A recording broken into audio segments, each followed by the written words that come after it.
I get on an average of 10 to 15 calls each day for arranging beds or oxygen cylinders or remdesivir. And trust me, I'm helpless and I don't know what to do, how and when the situation will improve. A lot of times there's a shortage of gowns, masks, and ma'am, we have to make do with whatever we have or use the ones we used yesterday. There's a rule of epidemic, the faster it comes, the faster it goes. So I'm only hoping by the end of this month, we'll get a positive news.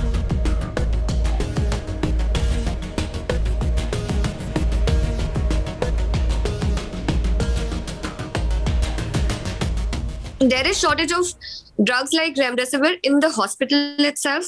There is shortage of PPE, masks, which is a grave thing because we're dealing with COVID patients.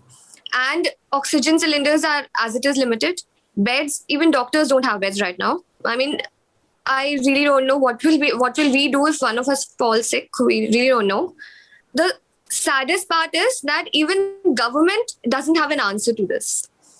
Whatever questions people have with me, I have the same questions and there is nobody to answer.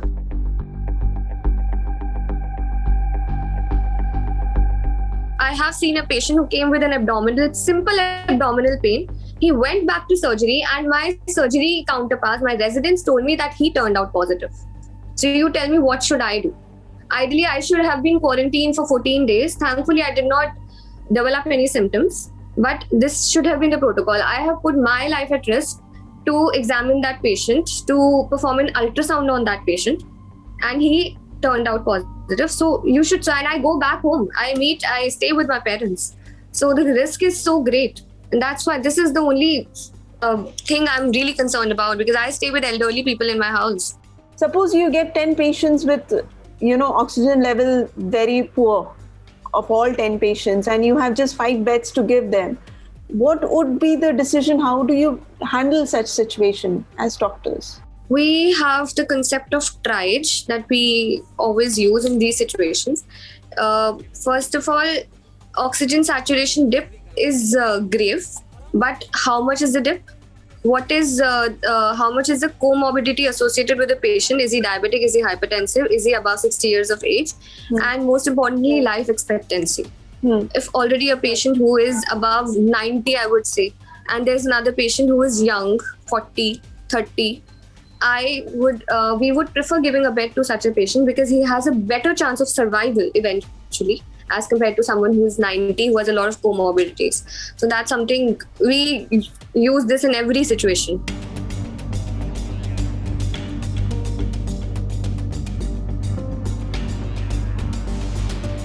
The conditions that are being provided to us are not apt for working in this scenario, because although we are young, but there are people amongst us who do have certain ailments like diabetes or hypertension, which weakens their immune system and they can also contract the infection. We are being provided with PPEs and gowns and masks, but ma'am, that's not always the case, I would say. Our OPD is still functional, by the way, which is ironic. Ideally, it shouldn't be. And still there is no social distancing amongst the patients. We're trying to implement it, but it's not possible. It's honestly not possible. Do you think, what is the difference that you see between the first wave and second wave in terms of symptoms? Is there any change? The change has been, I feel, in the age group getting affected. Ma'am, till first wave, people of my age were relatively, I would say, immune, or rather they developed mild symptoms, which were not life-threatening.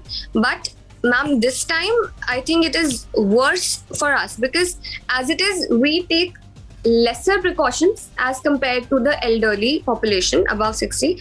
And the wave is predominantly affecting the young adults. And secondly, I feel this wave is also, ma'am, the severity of symptoms in terms of usually the day affected was usually 13 to 15 when people when people crashed. Ma'am, I think that particular day is coming down. So it's around 7 to 8 day, or maybe even on the 5th day, people are experiencing symptoms or a dip in their oxygen level. So I think that is a bit worrying.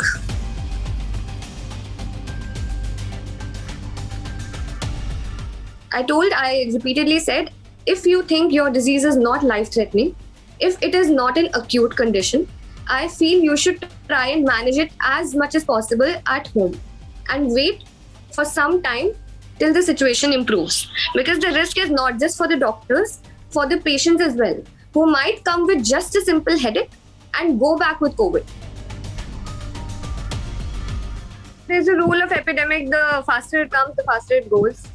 So I'm only hoping by the end of this month, we'll get a positive news.